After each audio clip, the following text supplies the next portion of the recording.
नबी पाक ने खीबर की तरफ सुबह अंधेरे में पेश कदमी फरमाई। रसूलुल्लाह ने सुबह की नमाज अंधेरे ही में पढ़ा दी, फिर सवार हुए। फिर आप खैबर पहुंच गए और वहां के यहूदियों को आपके आने की इत्तला हो गई और फरमाया, अल्लाह हवा अकबर, खैबर पर बर्बादी आ गई। हम तो जब किसी कौम के आनगन में उतर जाएं तो डराए हुए लोगों की सुबह मनहूस होगी।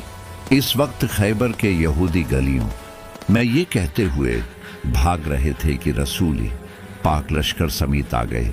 रावी ने कहा कि रवायत में लफ्ज़ खमीस लिशकर के मानी में है। आखिर रसूलुल्लाह को फतह हुई, लड़ने वाले जवान कत्ल कर दिए गए, औरतें और बच्चे कैद हुए।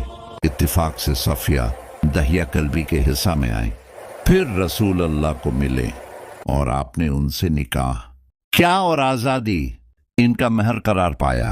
अब्दुल अजीज ने साबित से पूछा, अबू मोहम्मद, क्या तुमने अंस रजी अल्लाह अन्हा से दरियाफ्त किया था कि सफिया का मेहर आपने मुकर्रर क्या था? उन्होंने जवाब दिया कि खुद इन्हें को इन के मेहर में दे दिया था। कहा कि अबू मोहम्मद इस पर मुस्कुरा दिए। ये हदीस इमाम बुखारी ने रवायत की है। हदीस नंबर 4210।